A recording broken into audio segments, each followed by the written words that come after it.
অভিযোগ সংশ্লিষ্ট জনাব মোহাম্মদ আব্দুস সুবহান মিয়া ওরফে গোলাপ, সাবেক সংসদ সদস্য, মাদারীপুর ৩, সংসদ সদস্য হিসাবে দায়িত্ব পালনকালে ক্ষমতার অপব্যবহার, বিভিন্ন অনিয়ম ও দুর্নীতির মাধ্যমে যুক্তরাষ্ট্রের নিউ ইয়র্কের কুইন্সে ৯টি ফ্ল্যাট ও বাড়ি সহ ৬৮,৩২,৭৫,০০০ বেশি টাকা মূল্যের জ্ঞাত আয়ের উৎসের সাথে অসঙ্গতিপূর্ণ সম্পদ অর্জন এবং ৫১টি ব্যাংক হিসাবে ৯৭,৬৩,০০,০০০ টাকারও বেশি অস্বাভাবিক এবং সন্দেহজনক লেনদেন করার অপরাধ অনুসন্ধানকালে প্রমাণিত হয়েছে।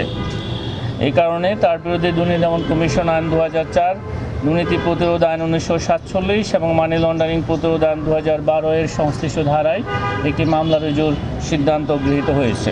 এখানে ৯টি যুক্তরাষ্ট্রের নিউ ইয়র্কের কুইন্সে ৯টি ফ্ল্যাট এবং বাড়ি, যার মূল্যমান বাংলাদেশি টাকায় ৩২ কোটি টাকা সহ স্থাবর সম্পদের মূল্য হচ্ছে ৩২,৩৪,২৭,৯৬০ এবং অস্থাবর সম্পদের পরিমাণ হচ্ছে ৩৭,১৬,০০,০০০ টাকারও বেশি। মোট জ্ঞাত আয়ের উৎসের সাথে অসঙ্গতিপূর্ণ সম্পদের পরিমাণ হচ্ছে ৬৮,৭৫,৬৬৫ টাকা।